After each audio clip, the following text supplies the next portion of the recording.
9h, 11h. Tout le monde y passe. Natacha, moi je reste attaché à la douce personne.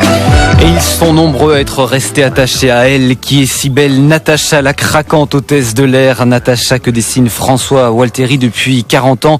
François Walteri qui est notre invité ce matin. Bonjour. Bonjour monsieur. Vous êtes en direct de nos studios à Liège. Oui. Et si vous êtes avec nous ce matin, c'est parce que le tome 22 de Natacha vient de sortir. Vous dessinez également une nouvelle héroïne, Nora Stahl. Elle est aviatrice. Et puis enfin, certains de vos dessins seront bientôt exposés et mis en vente à Bruxelles à la galerie Champaka. Triple actualité donc au moins pour vous ce matin. François Walteri, est-ce qu'en général à 9h18 votre journée a déjà commencé? Ah non, loin de là, vous m'avez fait lever pendant la nuit ici. Ah ouais. Oui. J'ai une petite nuit d'environ 4 heures. C'est déjà pas mal, vous savez. Parce que parfois c'est bien moins. Vous êtes un nocturne? Oui, je suis depuis très longtemps, depuis que j'ai débuté ma carrière pratiquement avec Peyo, les Schtroumpfs. Il travaillait beaucoup la nuit, lui. Alors moi j'étais habitué à travailler la nuit aussi. Et donc vous l'avez copié? Ouais, mais ça ne m'a pas fallu beaucoup me pousser, vous savez, parce que non, ça va. Une fois que je démarre la nuit, moi les heures passent tellement vite, vous savez, c'est terrible. Hein. Puis le dessin vous prend la tête véritablement. Hein. Et que faites-vous la nuit justement? Vous dessinez Natacha? Oui, je dessine les épisodes de Natacha et éventuellement d'autres dessins que j'ai promis de faire. Certains sont parfois des corvées. Hein. Mais alors, j'écoute en général la radio ou la télévision, ça dépend un peu quoi. Mais un peu en sourdine tout de même. Et vous ne travaillez jamais pendant la journée? Si, je peux travailler la journée, mais la journée, qu'est-ce que je fais? D'abord, évidemment, je me lève, c'est déjà quelque chose. C'est une activité importante. Oui.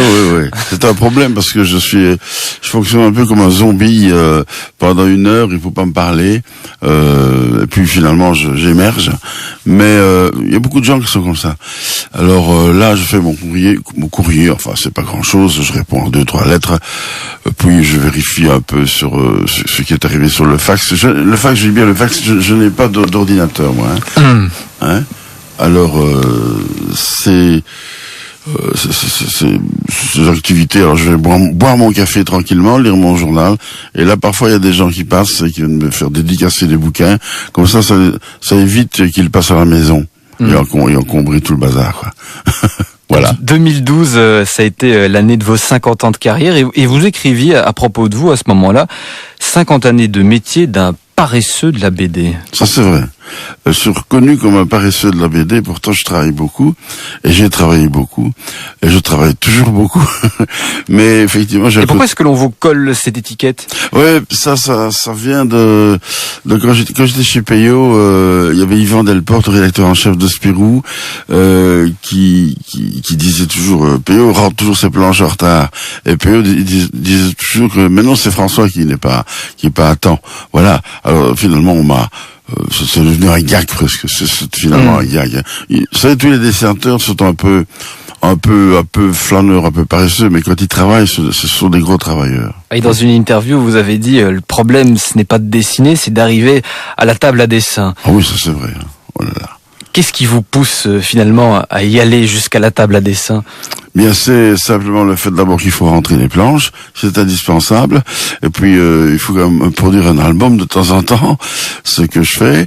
Il y a de l'envie aussi, j'imagine. Alors, oui, mais il y a toujours une fois qu'on y est, on est dedans, quoi. J'ai toujours envie. C'est bien simple. Quand j'arrive vers la fin d'une histoire, je suis content. Ça fait tellement longtemps qu'on est dessus, ça fait des mois, hein, pour pas dire 1 an et demi parfois. Eh bien, on se réjouit déjà de recommencer la suivante. Vous imaginez un peu. Et pour vos 50 ans de carrière, la presse écrivait à propos de vous, il est le dessinateur belge encore en vie le plus connu. Oh, ils exagèrent, il y en a encore d'autres, qui sont, il y a JDM notamment, il faut y penser aussi, il y a Joël Azara qui dessine les gags Attaka, ils sont toujours bien là, Il y en a quand même pas mal, il y a De Guiter qui fait Papyrus, il est toujours bien là aussi.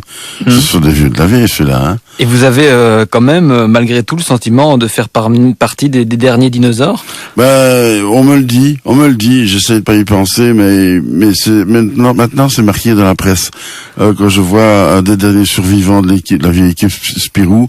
Bon, d'un côté, ça me fait plaisir. D'un autre, ça me met à ma place. C'est-à-dire que je me dis, mais non, d'un chien, tout ce temps à passer déjà. Et ça vous angoisse? Non, pas des masses. Je passe très vite à autre chose. Mais en fait, j'ai 51 ans de métier maintenant, hein. Et en réalité, Natacha, il y a plus ou moins 44 ans que je dessine. Voilà, exactement. Mais, bon, non, ça ne m'angoisse pas particulièrement. Une fois qu'on est sur sa planche à dessin, vous savez, on pense plus à rien, on pense à ses dessins, à le faire le mieux possible. Et voilà, quoi. Ça prend quand même des heures, des heures et des heures. Natacha, vous l'avez inventée, créée en 65. Elle a débarqué dans le journal Spirou en 1970. Natacha, c'est votre idéal féminin? Oh, je vais pas dire ça comme ça parce que je peux pas dessiner les filles autrement. En fait, elle est bien de son époque. Elle est comme les minettes des années 60, hein. Celle qui dansait le twist avec des choucroutes sur la tête. Je veux dire par là des cheveux avec de la laque et tout. C'était bien typique de cette époque-là. Vous avez des actrices comme Dani Carrel ou bien Mireille Darc pour citer des gens un peu connus.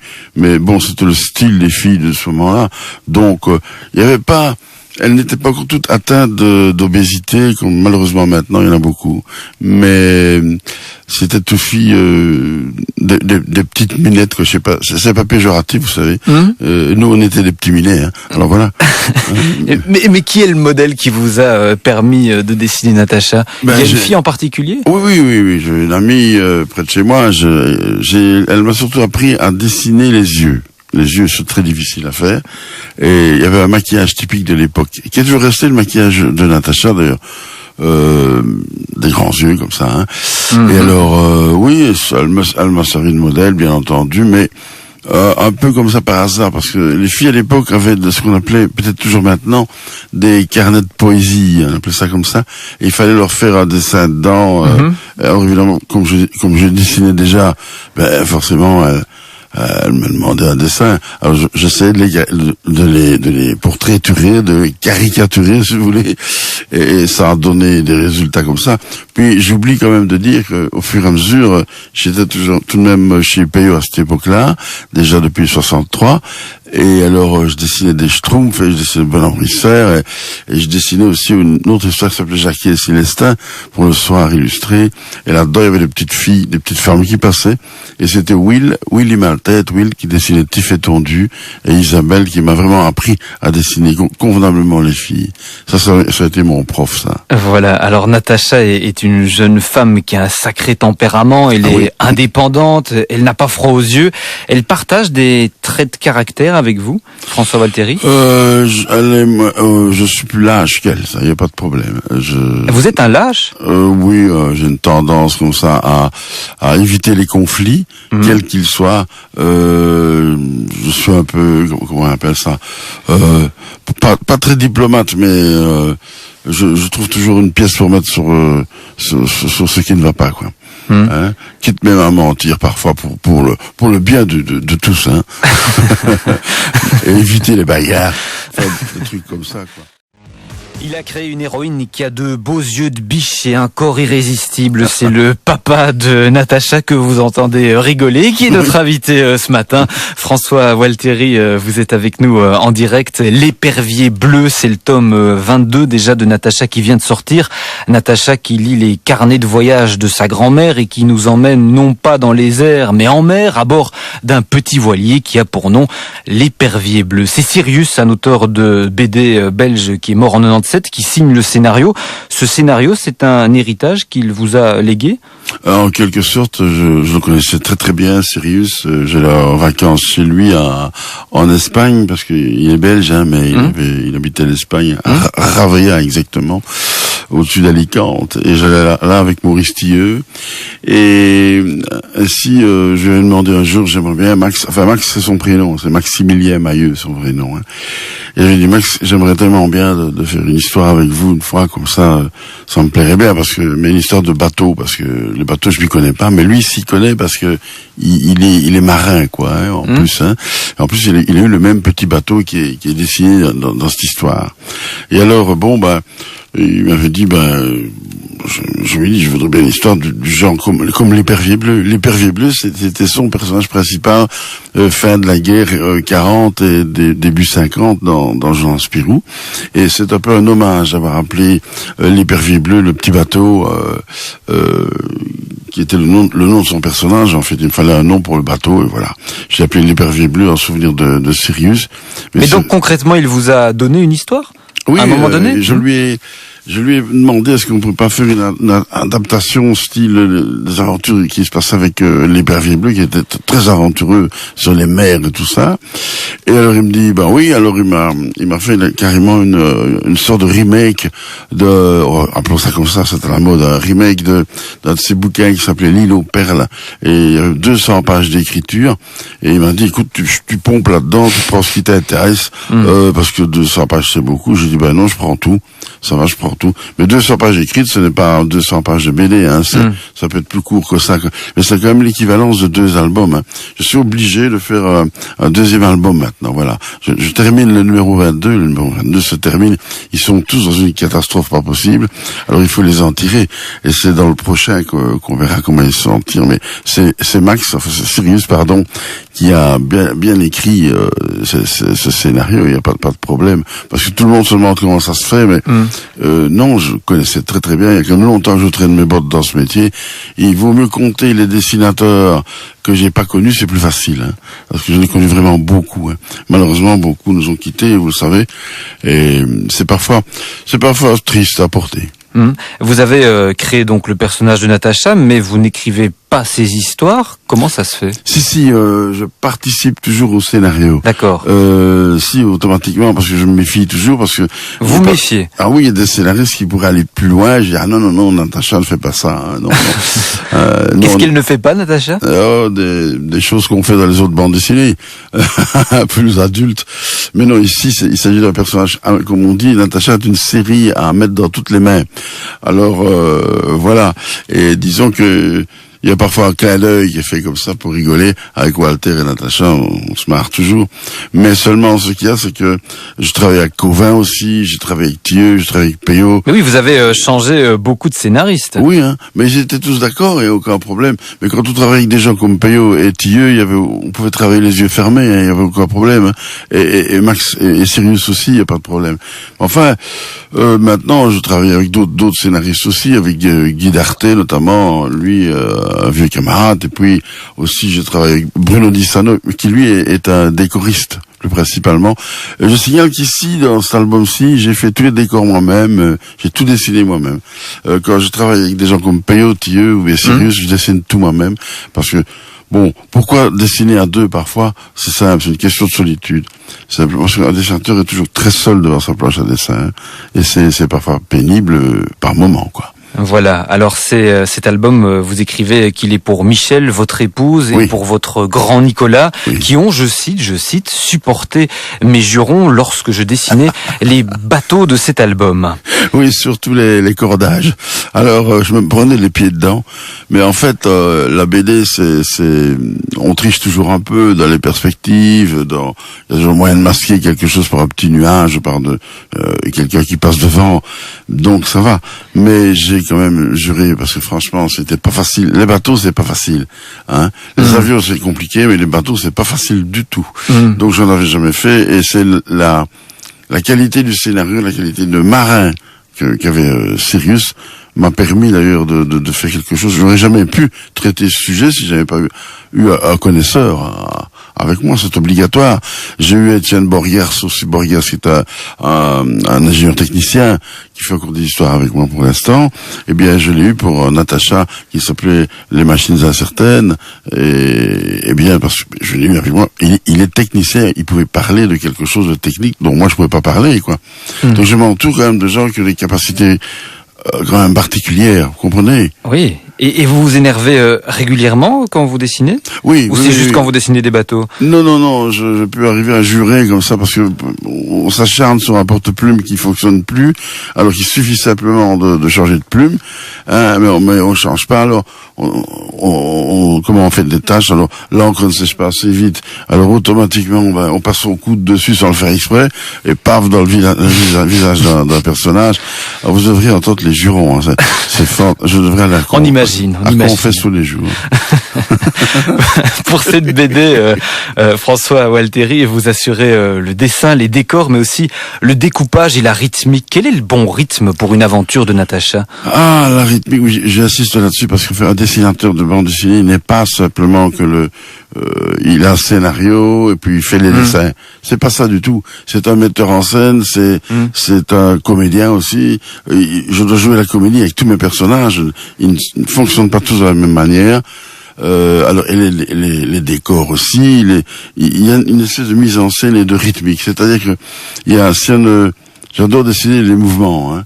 Les grosses bagarres, ou les poursuites et des trucs comme ça. Ou bien quand ils sont en train de discuter. En train de discuter, il faut pouvoir ne pas fatiguer le lecteur et ne pas faire que des gros plans. Il faut montrer une ambiance. Il faut avoir une rythmique dans la découpe. C'est comme un comment on appelle ça, un storyboard de cinéma. C'est un peu la même chose. Mais c'est aussi donner envie au lecteur de tourner la page pour lire de l'autre côté. Il faut pas fatiguer les gens. Il faut leur donner envie de continuer. Et ça, c'est la rythmique et c'est la mise en scène. Et alors, les personnages doivent aussi parfois un peu se moquer d'eux-mêmes dans les histoires. Il doit y avoir un rapport entre eux que le scénario ne montre pas forcément.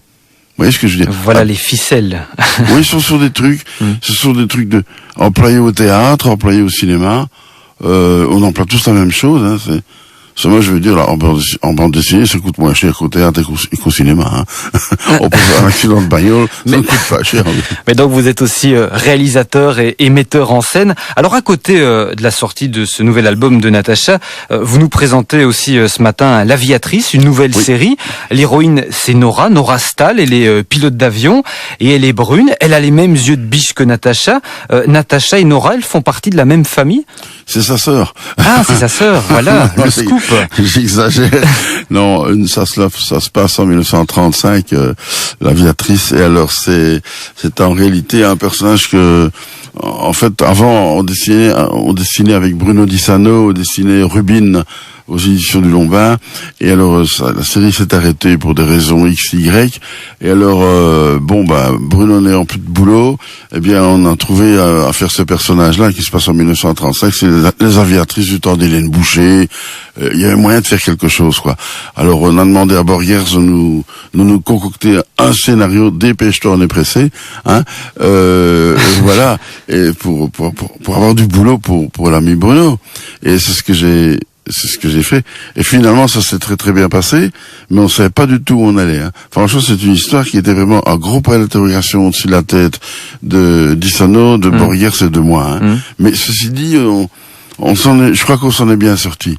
Mais évidemment, ça demande un boulot fou, hein. Mais vous êtes un bosseur, vous l'avez dit, hein, tout à l'heure. Je travaille même pas mal. Va bien. Ouais. Et donc vous avez dessiné avec Bruno Dissano. C'est donc 2 dessinateurs pour un album. Vous l'avez dit, ça permet d'éviter la solitude que de travailler en couple. Oui, comment est-ce que l'on s'y prend pour dessiner à 2? Ah bien, c'est à la fois très simple et très compliqué. C'est-à-dire qu'il faut s'entendre. Moi, je prends le scénario de Borgers, hein. Son scénario n'est pas découpé, lui. Il écrit comme un roman. Et alors c'est à moi de faire la découpe de planches par rapport à ce qui est écrit. Et il faut pas se tromper. Il faut donner toujours une image à la fin de la page qui donne envie de tourner la page. Je le disais plus haut. C'est moi qui fais la découpe. Et alors, à partir de la découpe, Bruno passe les personnages, passe les petits décors, les avions et tout. Et alors après, il revient avec les planches à côté de moi. Et ça se fait au café, hein, ça, au bistrot du coin. Ah, vous travaillez au café? Oui, c'est mieux, c'est beaucoup plus sympathique. Ça permet de boire le café et de travailler pendant la journée. Parce que Bruno, lui, Dissano travaille pendant la journée. Alors, moi, ça m'arrange bien aussi.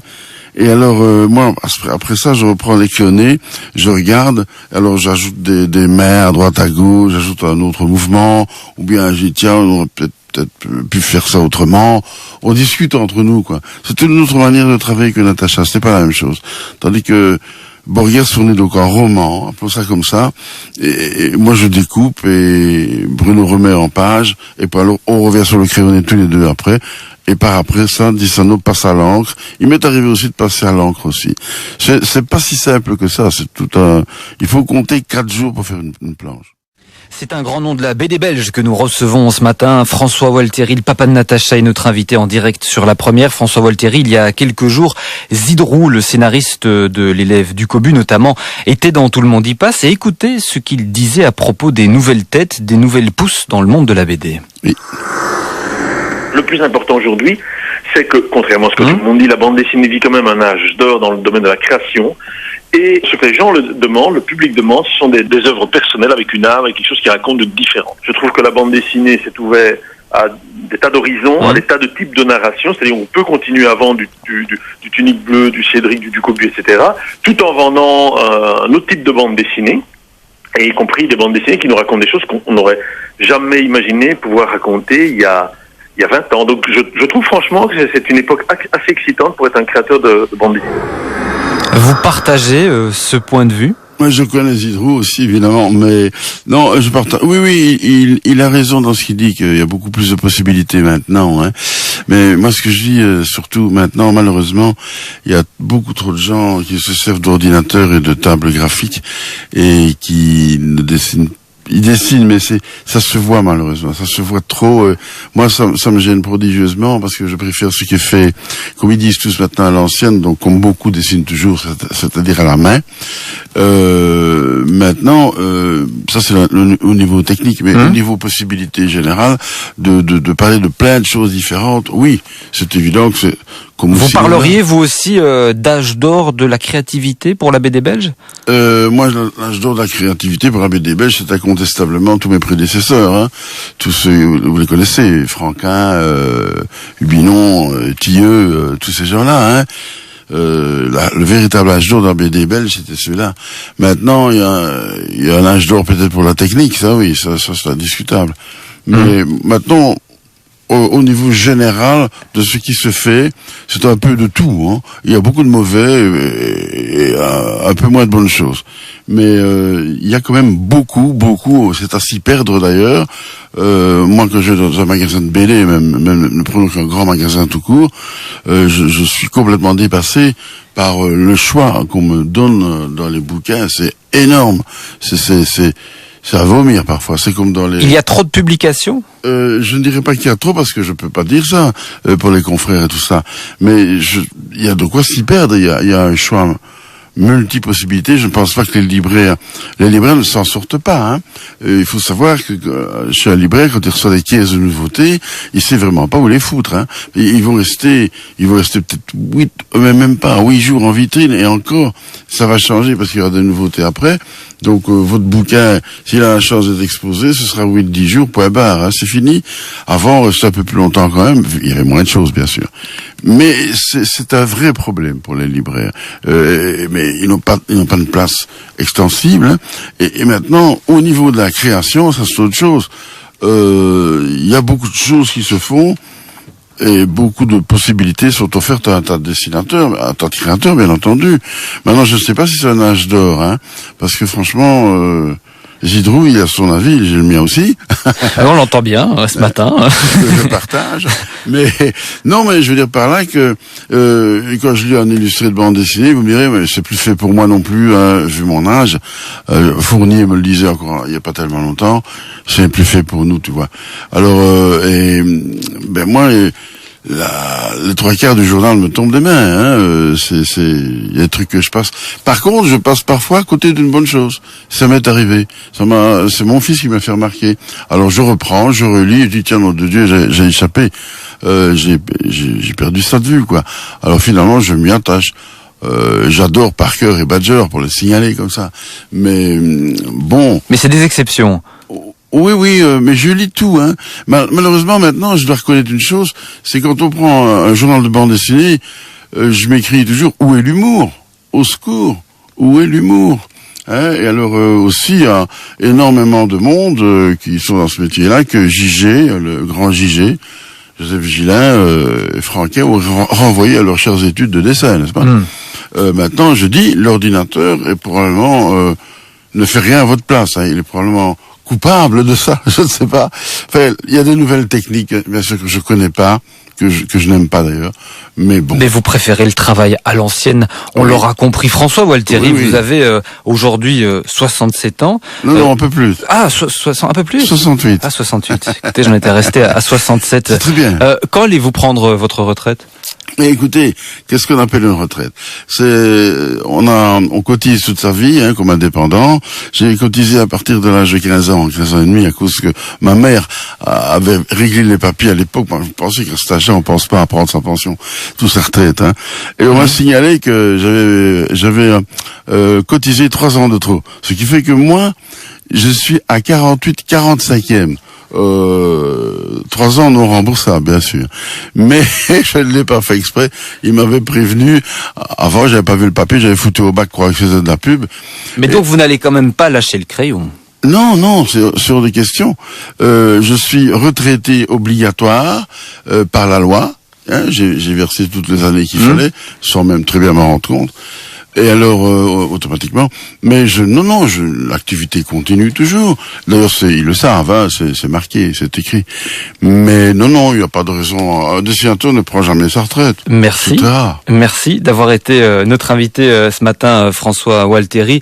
Natacha l'épervier bleu, le tome 22 vient de sortir, et puis votre nouvelle série, L'Aviatrice, vient également de sortir. Merci d'avoir été là avec nous ce matin, et désolé de vous avoir réveillé au milieu de votre nuit. Mais non.